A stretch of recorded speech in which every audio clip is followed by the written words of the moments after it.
News from ENN. Osea launched an attack on the capital today, striking Farbanti from their aircraft carrier, the Kestrel II. After a brutal battle, the Erusian Air Force successfully repelled them. During the air raid, the Osean Air Force fired missiles at the city and managed to shoot down a number of Erusian fighters. Some of the disabled planes then crashed into residential areas. The world was screwed. 20 years ago, the Earth got slammed by an asteroid. Yuja was on the wrong side of the planet and got hit. Hard. Refugees swarmed the Erusian Republic, the biggest country on the continent, plunging it into chaos. They were desperate and started a war, one they had no hope of winning. That's the war my dad fought and died in. The biggest nations from 2 continents went head-to-head, and the so-called righteous Oseans struck the deal that ended it. They fancied themselves the only nation that could bring peace and stability to the world. They even tried saving the Yusians, still suffering from the disaster. That's how a space elevator, stretching way up into the sky, ended up being built in Yuja, paid for by the Oseans. President Harling said he did it out of compassion for his fellow humans. But to the folks in Erusia, it looked like Osea was moving in to take over. Erusia went from being a republic back to being a kingdom. When they started this new war, they managed to get the drop on everyone. As of 1 p.m. today, The second the declaration hit the news, Erusian forces took control of the space elevator without spilling a single drop of blood.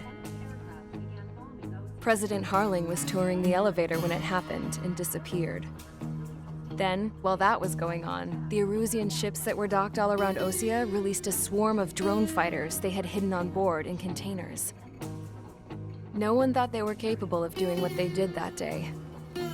With pinpoint accuracy, they managed to take out everything that was military, and not a single civilian was hurt in the process.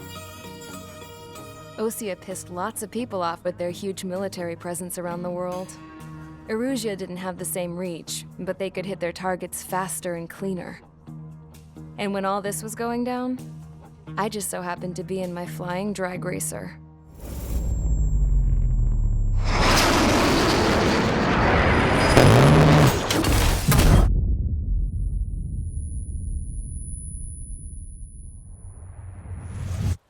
In case you were wondering, yeah, I survived.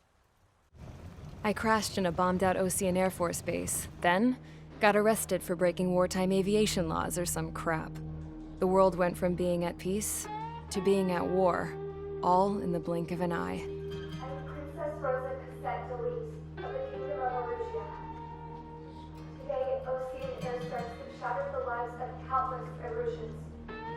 Their attacks practically leveled the school I went to. It is heartbreaking.